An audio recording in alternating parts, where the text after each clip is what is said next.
ఎన్నడూ లేని విధంగా ఎన్నికలకు ముందు అనేక రకాల తప్పుడు ప్రచారం చేసేటువంటి ప్రయత్నం ఇటు కాంగ్రెస్ పార్టీ అటు బీఆర్ఎస్ పార్టీ ఇద్దరు చేశారు. అది రాజ్యాంగం విషయంలో కావచ్చు, రిజర్వేషన్ల విషయంలో కావచ్చు, మోడీ గారి మీద వ్యక్తిగతంగా విమర్శించడం కావచ్చు. తెలంగాణ ప్రజలు పూర్తిగా దానికి వ్యతిరేకంగా ప్రతిస్పందించారు.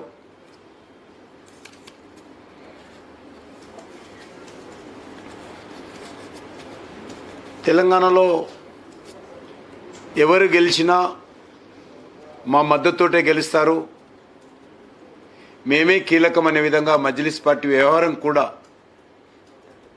ఈరోజు తెలంగాణలో బీజేపీకి మరి అనుకూలంగా ప్రజలు మారారని భావిస్తా ఉన్నాను. మేము బీఆర్ఎస్ అంటే బీఆర్ఎస్, మేము కాంగ్రెస్ అంటే కాంగ్రెస్, మేమే తెలంగాణలో డిసైడింగ్ ఫ్యాక్టర్ అనేటువంటి అహంకారంతో ఎంఐఎం పార్టీ ఒక్కొక్క సీటు మీద ఎవరు గెలవాలి అనేటువంటి విధంగా సూటు కేసులు తీసుకొని అభ్యర్థుల నుంచి మద్దతు ప్రకటించడం జరిగింది. దాని కారణంగా కూడా ప్రజల్లో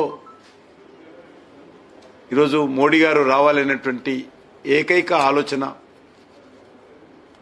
మోడీ గారు మళ్ళీ ప్రధానమంత్రి కావాలనేటువంటి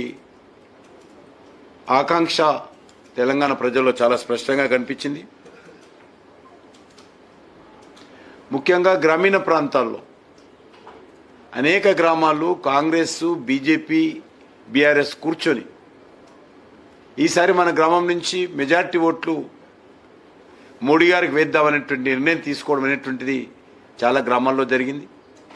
అది కూడా 1-2 రోజుల ముందే పూర్తి స్థాయిలో నిర్ణయం తీసుకున్నారు వాళ్ళు. దాని పర్యవసానమే ఈరోజు గ్రామీణ ప్రాంతాల్లో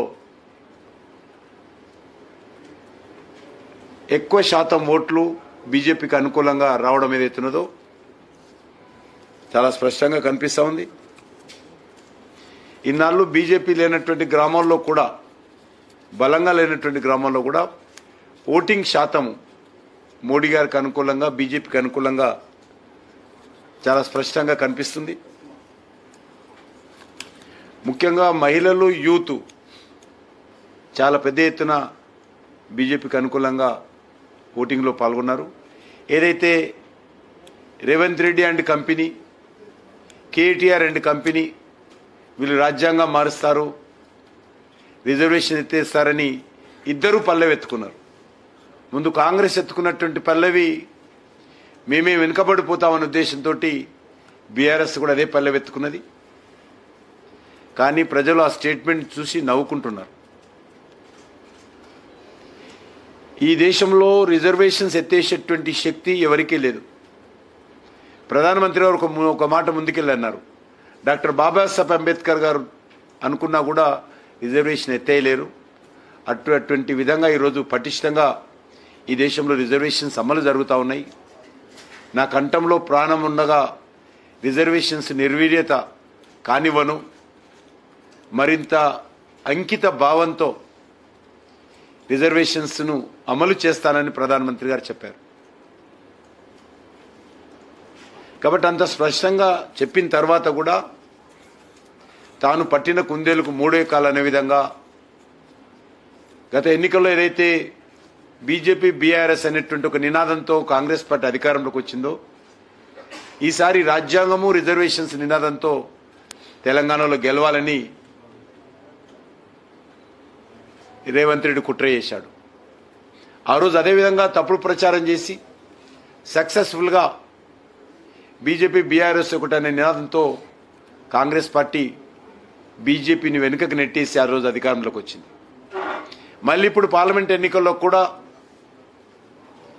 రిజర్వేషన్స్ అంశాన్ని ముందుకు తీసుకొచ్చి మేము గెలుస్తామనేటువంటి దుర్మార్గపు ఆలోచన చేసినప్పటికీ ఏ వర్గాలైతే రిజర్వేషన్ పరిధిలో వస్తాయో వాళ్ళే ఈరోజు ముందుండి బీజేపీకి ఓట్లు వేశారని చెప్పి నేను భావిస్తా ఉన్నాను.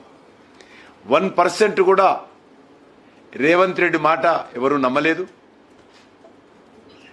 ఆయన నవ్వులపాలయ్యాడు. ఆయన మాటలు విని ప్రజలు నవ్వుకున్నారు.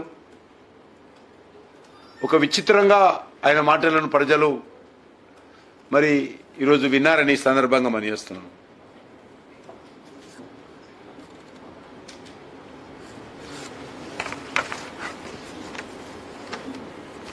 ఎంతసేపు ఆయన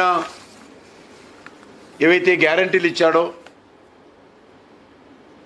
శాసనసభ ఎన్నికల్లో దాని గురించి మాట్లాడలేదు. అందులో ఒకే ఒకటి 2 లక్షల రుణమాఫీ డిసెంబర్ 9న అమలు చేస్తానన్నటువంటి మహానుభావుడు, మా సోనియమ్మ జన్మదినం అమలు చేస్తానన్నటువంటి మహానుభావుడు దాన్ని ఆగస్టుకు వాయిదా వేసి మిగతా అంశాలు మాట్లాడకుండా ఒక దిక్కేమో మరి ఆయన ఇచ్చినటువంటి హామీలు అమలు చేయకుండా బీజేపీ మీద బురద జల్లేటువంటి ప్రయత్నము, నా పాలనకు పరీక్ష అనే విధంగా ఆయన పాలనే మొదలుపెట్టలే.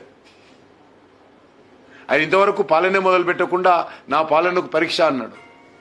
కాబట్టి రేపు ఫలితాలు వచ్చిన తర్వాత ఆయన ఏం పరీక్ష పాస్ అయ్యాడో ఫెయిల్ అయ్యాడో తెలుస్తుంది. ఆయన ఫెయిల్ అయితే ఏం చేస్తాడో ఆయననే చెప్పుకోవాలి. ఎందుకంటే ఎవరు అడగలే ఆయనను. ఆయన పాలనకు తీర్పు ప్రజలు ఇస్తారు అని చెప్పి మాట్లాడాడు. కాబట్టి ఆయన పాలన తీర్పు ఏ రకంగా ఉంటుందో, ఆయనకు వ్యతిరేకంగా వస్తే ఏ రకంగా ఆయన స్పందిస్తారో ఆయననే చెప్పాల్సిన అవసరం ఉంది. ఒక మాటలో చెప్పాలంటే ఒక నిశ్శబ్ద విప్లవం తెలంగాణలో అన్ని ప్రాంతాల్లో కనిపించింది.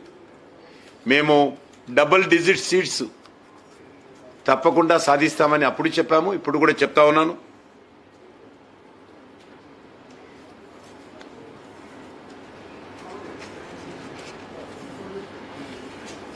ఈ ఎన్నికల్లో ఒక నూతన రాజకీయ అధ్యాయం ప్రారంభం కానున్నది.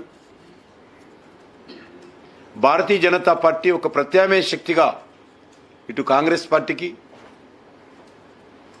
అటు బీఆర్ఎస్ పార్టీకి ఈరోజు ఆవిర్భవించనున్నది.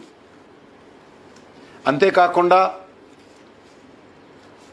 బీఆర్ఎస్ యొక్క ప్రభావము పూర్తిగా కనుమరుగవుతుంది.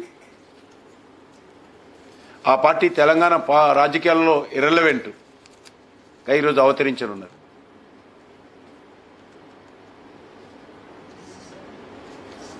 వారు ఎంతసేపు భారతీయ జనతా పార్టీ మీద 2 పార్టీలు కలిసి కుట్ర చేసినప్పటికీ, ఒకరు తప్పుడు ప్రచారం చేసినప్పటికీ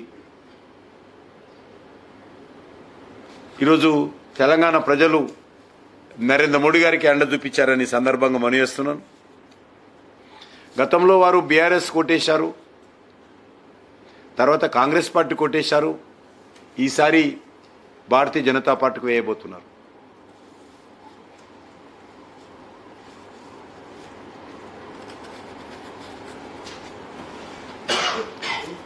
తప్పకుండా రానున్న రోజుల్లో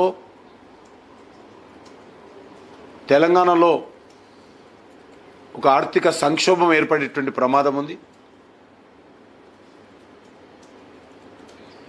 ఇష్టారాజ్యంగా 2 పార్టీలు తెలంగాణ అభివృద్ధి గురించి ఆలోచన చేయకుండా, తెలంగాణ ప్రజల భవిష్యత్తు గురించి ఆలోచన చేయకుండా ఓటు బ్యాంక్ రాజకీయాలతో ప్రజలను మభ్యపెట్టేటువంటి ప్రయత్నమే చేశారు తప్ప ఇచ్చిన హామీలు అమలు చేయలేనటువంటి పరిస్థితుల్లో 2 పార్టీలు ఉన్నాయి. గతంలో బీఆర్ఎస్ పార్టీ అదే విధంగా వివరించింది.